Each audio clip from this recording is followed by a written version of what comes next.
না রে ভাই, দেশের ভিতর থেকে আমরা দাওয়াত পেয়ে যাইনি, আবার দেশের বাইরে থাকা লোকটাকে কেউ আটকায় রাখতে পারেনি। তিনিও সকল মায়ার বাঁধন ওই জগতের মায়াজাল ছিন্ন করে তার দায়িত্বের অনুভূতির কারণে তিনি একজন ফাইটার হিসাবে, আল্লাহর একজন সৈনিক হিসাবে আদালতে দাঁড়িয়ে তিনি বলবেন, আমার বিরুদ্ধে যত অভিযোগ, হে আল্লাহ তুমি সাক্ষী থাকো, সব মিথ্যা। তাই তারা করেছেন, আমরা ছেড়ে যাব না।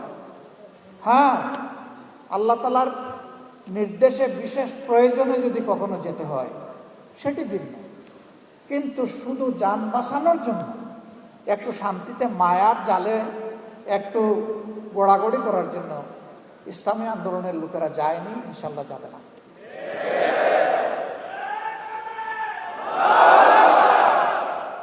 আমি বলে থাকি, যাবই বা কোথায়? আমাদের তো একটি বেগম পাড়াও নাই, পিসি পাড়াও আমাদের নাই, যাবো কোথায়? কারো আছে বেগম পাড়া, কারো আছে পিসি পাড়া, আমাদের নাই তো, এবং আমাদের এটা প্রয়োজনও নাই। আলহামদুলিল্লাহ, আল্লাহ যে জায়গায় মায়া করে মহব্বত করে পয়দা করেছেন, এই জায়গাতেই যেন আল্লাহ বেশি করে বরকত দিয়ে দেন। নাটোরের লাড্ডু খাইতে কেমন মজা, এটা মুখে না দিলে আপনি বুঝবেন কি?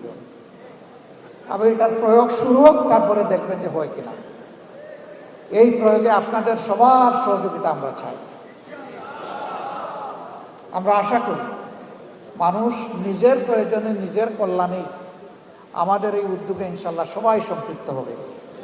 আমরা তার আলামত চতুর্দিকে এখন দেখতে পাচ্ছি। আলহামদুলিল্লাহ, এখন আমাদের বিভিন্ন ধর্মের ভাইয়েরা আসছেন আমাদের সাথে ওপেন মঞ্চে, পাবলিক মিটিংয়ে। তারা নিজের থেকেই বলছেন 54 বছর জামাতে ইসলামের কোনো নেতাকর্মী আমাদের 1 ইঞ্চি জমি চলে বলে কৌশলে আমাদের কাছ থেকে কেড়ে নেয় নাই। আমাদের কোনো মায়ের ইজ্জতে, আমাদের কোনো বোনের ইজ্জতে, আমাদের কোনো মেয়ের ইজ্জতে হাত দেয় নাই। আমাদের ঘর বাড়িতে আক্রমণ চালায় নাই, আমাদেরকে বাস্তুবিতাহীন করে নাই, আমাদের কাছ থেকে চাঁদা দাবি করে নাই। আমরা শিখাইয়া দেই না রে ভাই, তাদেরকে বলি যে আপনি আপনার মনের মতো করে যা ইচ্ছা তাই বলতে পারেন, আপনি বলতে থাকেন। হ্যাঁ, তারা সেখানে এসে তাদের উপর নির্যাতনের কিছু কথা বলে কিছু দুঃখের কাহিনী শোনায়। আমরা তখন লজ্জিত হই যে আমরা না করি, কেউ না কেউ তো তাদের উপরে এই জুলুমগুলা করে। অথচ আমরা ভাষাভাষী প্রতিবেশী, যুগ যুগ ধরে এক জায়গায় বসবাস করে আসছি। লেখাপড়া করতে গেলে একই বেঞ্চে বসে, একই ডেস্কে বই রেখে আমরা লেখাপড়া করেছি। আজকে আমাদের এই সহযাত্রীদের সাথে আচরণ কেন? হ্যাঁ, আমরা চেষ্টা করেছি আমাদের দলটাকে সেইভাবে গড়ে তুলতে, নিয়ন্ত্রণ করতে।